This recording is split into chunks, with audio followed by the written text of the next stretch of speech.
শিক্ষিকা এবং সকল শিক্ষক এবং শিক্ষিকাদের জানাই শ্রদ্ধা এবং আমার বিনম্র প্রণাম। এছাড়া সহপাঠী এবং বন্ধুদের শুভেচ্ছা জানিয়ে আমরা আমাদের আবৃত্তি পাঠ শুরু করতে চলেছি। নমস্কার। কবি উৎপল নরেন্দ্র মাইতির কবিতা রবি মানে আজ আমরা পাঠ করতে চলেছি। রবি মানে সোনালী রূপ, পূর্ব আকাশে উকি, জীবন নদে প্রতিবিম্ব করে ঝিকিমিকি। রবি মানে জীবন স্মৃতি, স্মৃতি কোঠায় হানা, ছোট্ট রবি একলা ঘরে বাইরে যাওয়া মানা। রবি মানে কবিতা, গান, নাটক, ছোট গল্প, রাশি রাশি উপন্যাস, যার সত্য কিছু গল্প।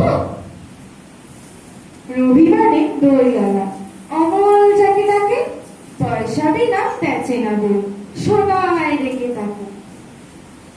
রবি মানে তোতা পাখি আতা গাছে বসে, অপেক্ষাতে থাকে কখন ঠাকুর তার বউ আসে।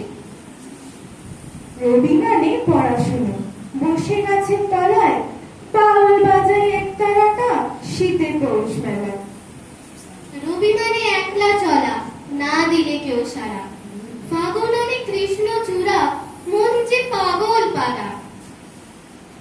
রবি মানে আবির মাখা, বসন্তে দোল খেলা, দিলে সারা মনের মানুষ ভাষাও প্রেমের ভেলা। রবি মানে নাইট বর্জন, গণহত্যার বিরুদ্ধ, দেশের জন্য প্রার্থনা তার, অবধেরে দাও বোধ। রবি মানে নোবেল প্রাইজ, গীতাঞ্জলির তরে, অবধ কি এর মূল্য বোঝে, করলো চুরি তারে। রবি মানে অথই সাগর, মাপা বড়ই কঠিন,